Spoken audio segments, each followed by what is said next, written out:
All right, y'all. Welcome back to another episode of The Wiley Show. We are back talking about this David case. Very disturbing case, by the way. It was court today. So I was able to watch Armand's video today, and I said, oh, I'm definitely. So let me take a quick little nap. Went on, took me a quick little nap, and woke up. It's about like 9 o'clock. But again, I want to say special shout out to the prosecutor in this case. I do believe, and I'm just today, I do believe David is guilty all the way. And now that we have this brief, that was supposed to be going to read it, I believe he's even more guilty. But today they pretty much had court. According to Armand Wiggins, David's team is not prepared for the preliminary hearing. They wanted to be able to postpone it to another date. They call for a continuance. Also, it's going to be like a protest on May 1st, so they continue it to later on in May.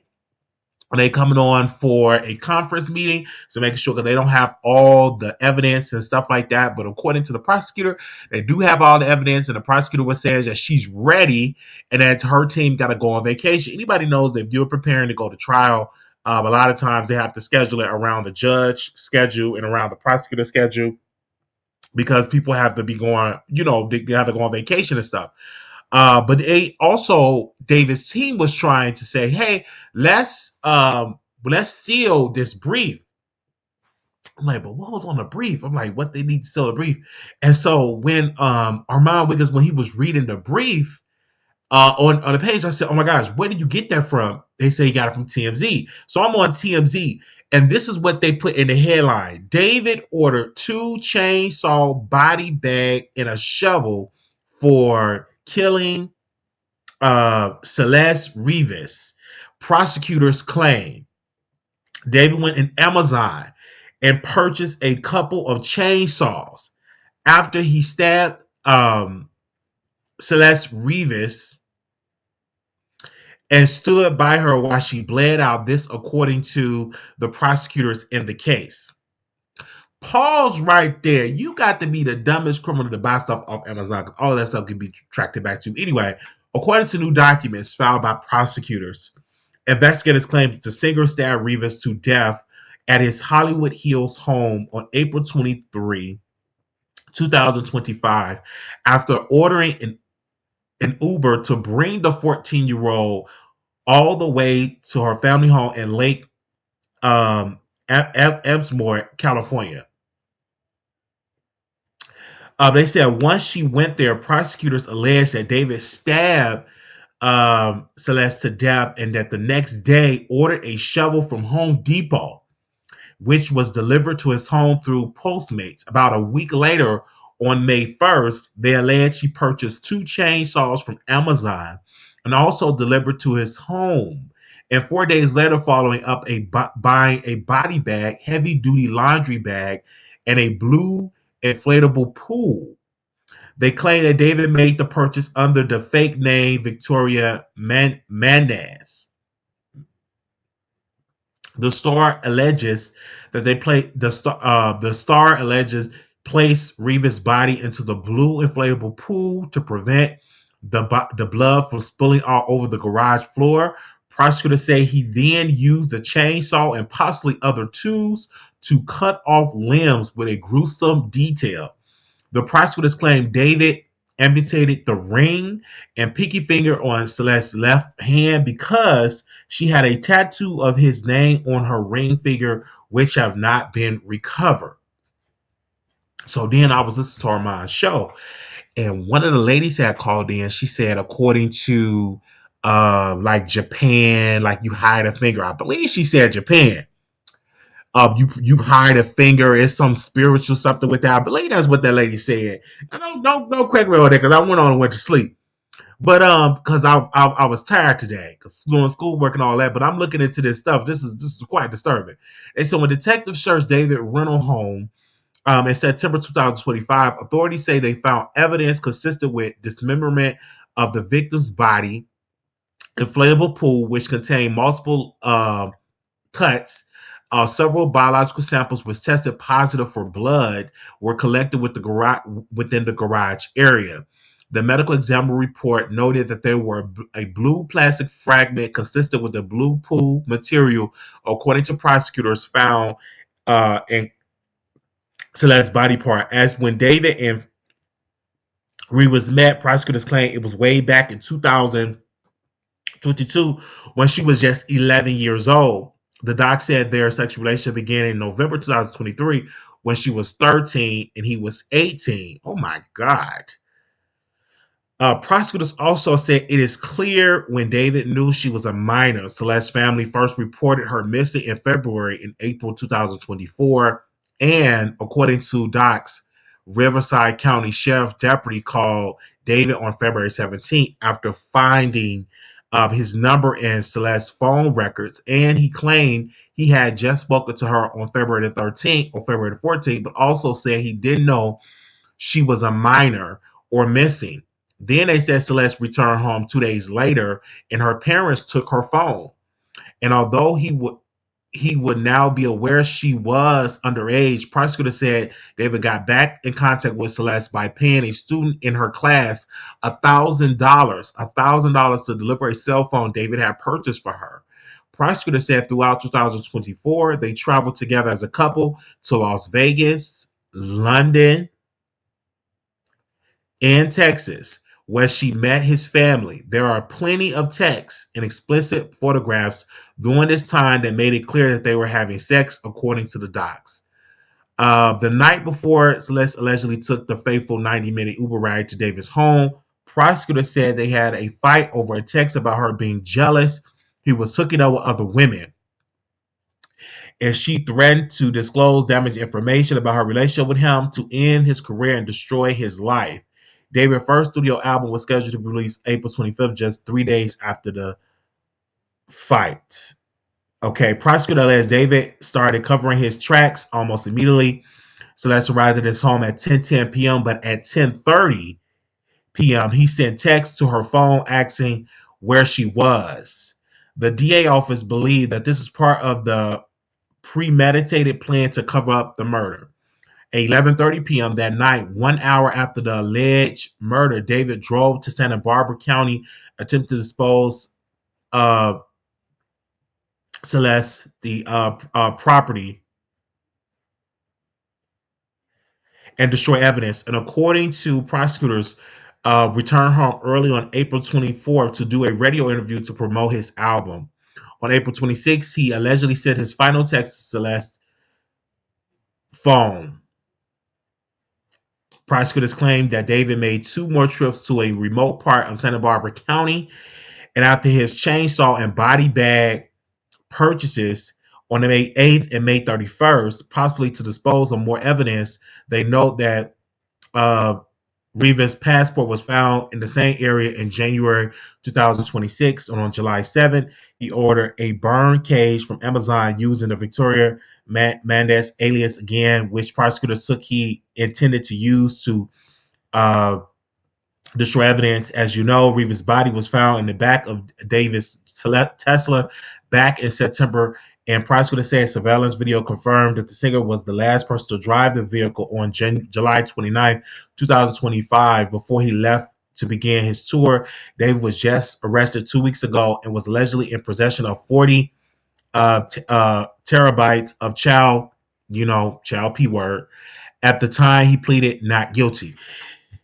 This is the part. A part is very weird on his family. How in the world would y'all allow him to introduce this girl as his girlfriend? Clearly, she looks like a young girl. His family is weird too. And then also for her to be like, they started when she was like 11, and they started having sex when she was like 12. To me, that's just crazy. Why? Like, his family is weird. David's family is weird, of course, and that also, the family of the victim here, they reported her missing, and of course, like I did in my other video, they did not find her to be guilty. Like, I mean, they did not find her at all. Like, they didn't find her. Like, she was just missing. The police didn't find her until she was in the back of that Tesla, and of course, she was found. Um, Obviously, I believe it needs to be like a special unit. If somebody run away, it should be like a special unit to look for those people. But obviously, when people run away, the police be like, "Oh, she's run away. Oh, okay, all right, yeah, all right, okay. We're not gonna do anything about it. She's a brown girl. She's missing." But they need to do more with runaways. And treat them like if they were kidnapped victims and to return them home. because this is so sad. And thank God that the neighbors was saying, "Oh my God, it's a bad smell." That finally that they reported it to the police and the tow company and they towed the car. And finally, even the tow truck place, noticed a foul smell, that it was a body in there, that she was found. If it was never that, she would have never been found. They said the family don't think she looked a little young, was hiding the relationship, not adding up. David had put all his Texas property in his mom's name after the murder. What they could done experience everything you could experience in life, not good. Like that is just crazy. And then I was listening to his music. His music is not all that great. I was listening to what song was I listening to, Paul, before I even did this episode? I was listening to um I was listening to one of his songs because they were saying a lot of people don't know who David is. I don't know who David is either. So I said, let me just go listen to one of his songs. So before this episode, I was listening to where's the song I was listening to? Um, I was listening to Here with Me, and that song got 300 million views, and it wasn't all that great. Maybe it's not because he's in jail and all that. The song wasn't great. R. Kelly in jail and his song is great, but his song wasn't good. All that, it just wasn't good to me. But if y'all think he's going to jail, let me know. Press one in the chat if y'all think he's going to jail and stuff like that. Just let me know. Also, I'll open up the phone lines if y'all want to call in and give y'all thoughts. And again, it's very sad. I do believe he's guilty because when I saw that it's a like they have found like Amazon, him getting stuff off Amazon, he getting shovels from Home Depot, him using an alias, him showing proof that he was the last one in the Tesla. I was like right in there that'll let me know like okay, yeah, that definitely, yeah, definitely, yeah, definitely he's guilty. Because when I was looking at it, I said, oh my God, he's definitely guilty. Definitely guilty. Uh, Wait a minute. I didn't mean that.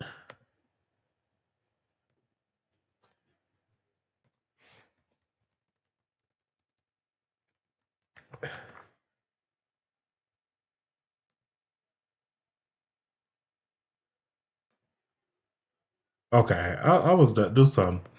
I believe he's guilty. Okay, yeah, well, I sent that to the wrong person. Y'all believe that he's guilty? Guilty. I do believe he's guilty, and he definitely needs to, definitely need life without parole. To be honest, me personally, I don't believe in the death penalty because I've seen people that was on that and it was innocent, and so I don't believe in that. For that, I do believe life without parole, so he can live for the rest of his life with those decisions that he made and all that. But of course, I'm not the prosecutor, and he could face that in the state of California because the state of California they still have the death penalty in the state of California, and then also too. We also in this trial, and this is why I'm super excited seeing Armand Wiggins on this trial because I think it's going to offer entertainment and informative entertainment news breakdown and stuff like that. And they really try to do something so sneaky too in the court. So they put out a notice that said, "Hey, media folks, if you want to sit in as media, you have to send an email." And the deadline, what was the deadline, child? They really tried to pull a Grammy on independent media. That's what that was. Because they know a lot of people over the weekend party and stuff like that, not really paying attention what's going on. So over the weekend, they put out on the 27th. Let me make sure. Was the 27th of the weekend? Give me a second. I want to make sure that I got it right, so I don't put out no fake. I don't put out no fake news. No, they put it out on the 20 on Monday. They put out this note here.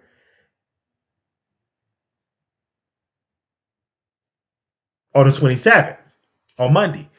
So they say a preliminary hearing status conference in the case of the People versus David Burke is scheduled for 1:30 p.m. on Wednesday, April 29th, 2026. And the preliminary hearing is scheduled to begin at 8:30 on May 1st of 2026. Both hearings will take place at the Department 105 on the ninth floor. Please see below information how media may request a seat on for the April 29th preliminary hearing status conference and May 1st preliminary hearing. Seating for media. Limited media seating is available for the hearing in Department 105.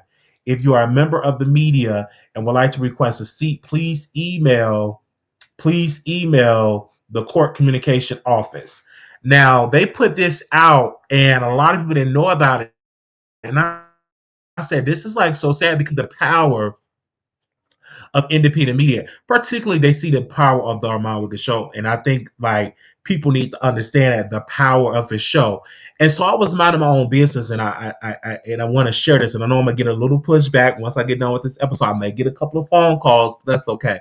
So y'all remember I did a video and I said Armand should be on the radio like Lonnie B, and I'm really pressing that Armand gets on radio and really advocating that Armand's getting on radio. I'm more like his unofficial online street team. So Tasha K was on radio and she did like a radio thing on her show. And she was on radio something in Oklahoma. And I said, she see that Armand was in the #1 market in New York with Angela Yee. He was on there a couple of times. And now she really wants to be on radio because she see that Armand's trying to be on radio. So she really wants to be on radio. So, of course, I really put that out there and push that out there. And I hope that he gets that gig because I feel like it will be good for the culture. And, of course, I will break it down even more. But speaking about this case in media and stuff like that, back to David, the reason I think it's more important for Armand, because he's going to break it down, he's not going to be boring, because I only watch him break it down the case. I don't watch no other channels. And mind you, a producer sent me like 5 different videos. She said, while he watched them, I couldn't watch them. They were boring. They were dry. I just couldn't watch them. Maybe if I didn't watch Armand Wiggins first with the Diddy stuff, maybe I could go over there and watch them and enjoy them.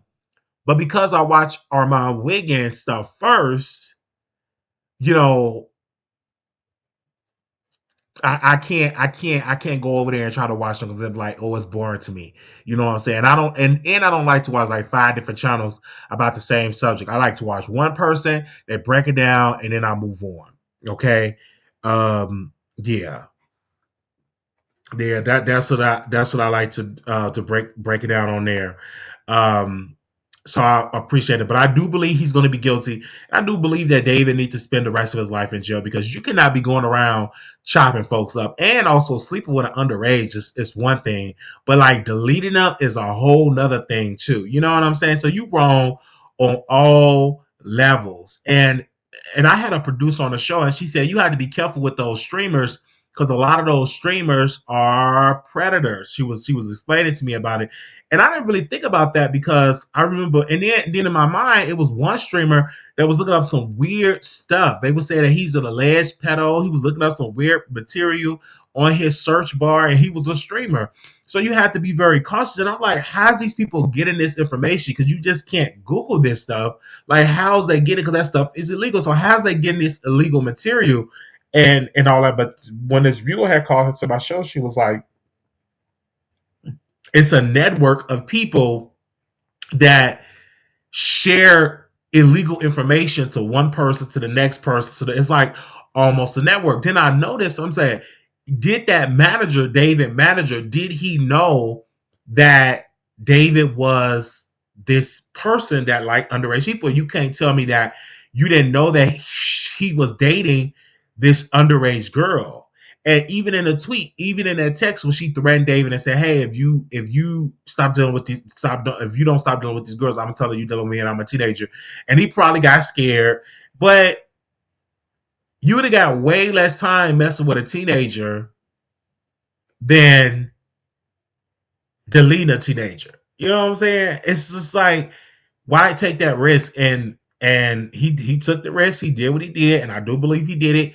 And I'm gonna just say, in my home, according to the reports, it looks like he did it. Okay, it looked like he did it. Now I said, y'all believe he did it? I said, press one in the chat if y'all believe he deleted that little girl.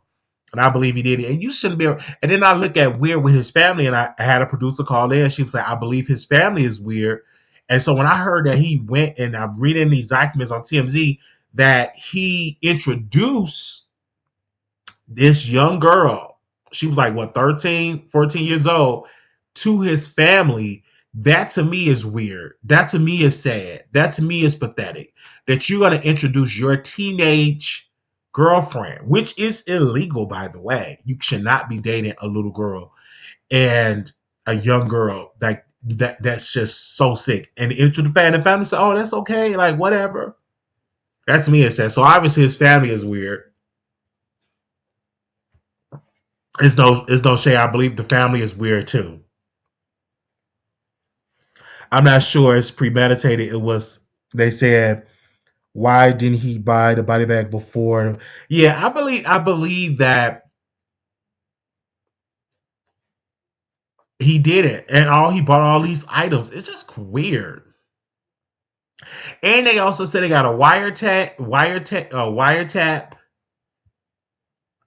and they got devices of child people are on there. So he's gonna go down regardless. He's gonna get time regardless. It's sad. And most people that actually do view that stuff, they try to be secretive. And it was a, remember on Instagram, they, I haven't seen a post like this, but they would chase down pedals. So did y'all see any of that type of stuff on y'all down your timeline? So they would chase down the pedals. So what they would do, they would pretend to be like a 14-year-old girl. They would reach out to the adult. They would reach out to the predator, and they would say, "Oh, let's meet up here." So they'll probably meet up at a Walmart. They'll probably meet up at a store. They'll probably meet up at a gas station, and they will record them. And sometimes they will hit them. Now, I don't agree with you putting hands on people and stuff like that, because that can mess up your case. And then you can wind up letting them get some sympathy. But no, they will record, and they were blasting it, and they was like, "This is blah blah blah. He's messing with a 14-year-old girl. He's messing with a 12-year-old boy, and he met him off of Grinder." They would just be screaming and just saying all this type of stuff, and they'll literally just be screaming, saying all this type of stuff, and then they be smacking them, hitting them. And I've seen black people, I've seen white people, I've seen women. It was like all type of people that was on the show, and they were like posting it all on social media. And I saw it, and I said, "Oh my gosh, like this is something." It was like all up on there. Some said they would go to his house. It was one dude that they went to his house, and they had talked to his mom. He's like, looked like he had like a problem or something, but he was a pedo. It was like something they even posted about it. They actually did like a documentary on Fox about that as well. They did like a whole documentary on Fox concerning that as well. So I'm like, yeah, yeah, that was a good idea. Only thing that I don't agree with in there is putting hands on it, because sometimes you can mess up your case with them getting sympathy. You putting hands on it. Let the authorities, you know what I'm saying, handle it as well. But they would literally do that. And that was a show they used to have, To Catch a Predator. That show did not last long at all. Remember, that was a show that was out there, To Catch a Predator. They did not leave that show on there for a long period of time, because that show was definitely exposing some people. And that show was like it was on there for a couple of seasons, and I remember that. But they got a new version of. They have like, that's a couple of people that actually do shows like that in that area, and they To Catch Predators. Like, whoa. Hmm. Yeah. But this trial is going on. I wish I could be in California to cover this trial, but I will say this in my closing. David, to me, is 1,000% guilty. But if it was premeditated, he would have brought the body back and changed it before. But I believe it was. I don't think it was premeditated. It was premeditated because he bought some stuff. And he bossed us up before, he bossed us up after. It was definitely premeditated. He's going down. They got him, and they said they got a wiretap, so that means they got him on recording. No telling what they got on the recording. Okay, it's no telling what they got on their record, what they got on their recording, because he bought stuff before, he bought stuff after. They got him, and so it's so yeah, and I see why his team wanted to seal that brief, like wanted to seal that information because that could kind of like taint the jury. But this case is not that big with everybody in LA, and that's what the judge was saying in the process. With this case is not that big where everybody will know who David is. This is not like the OJ trial. This trial is not that it's media attention there, but it's not so much media attention where everybody randomly in California get to hear about it. Oh, did you hear about David? Like no, it's not that known. It's not that known. It's not. I'm just being real. It's really not.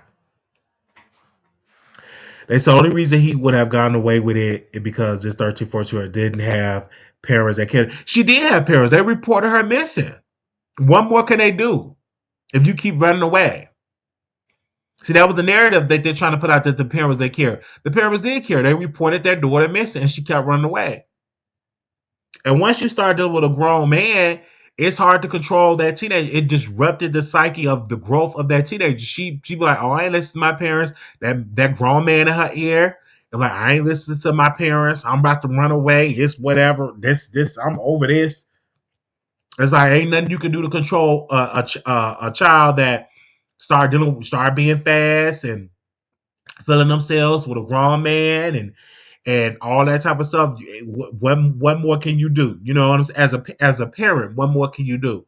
You can't. I mean, you can discipline, but if they got their mind made up, they in love. You ain't gonna stop them. They gonna keep running away. And that was this case. That was the situation. She kept running away. So the parents did every right reporting her missing. And then they were saying she would go over different family member how they would hide her friends how they would hide her, all that.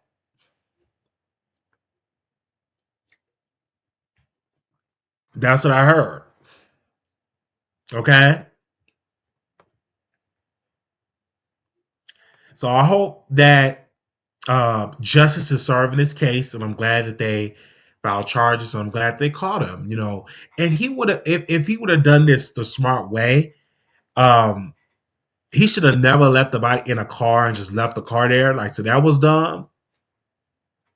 He probably could have got away for longer if he didn't leave that car in a good neighborhood and they smelled it was like a foul odor. If he would have went on and just yeah, it would have been a while before they found her. And so let her keep running away or send her to juvie. Well, again, they can't stop it. You keep running away. What can they do? They can't put the child in juvie unless she commits a crime. It's not a crime to run away from home. It's not. Let me just make sure. Is it a crime?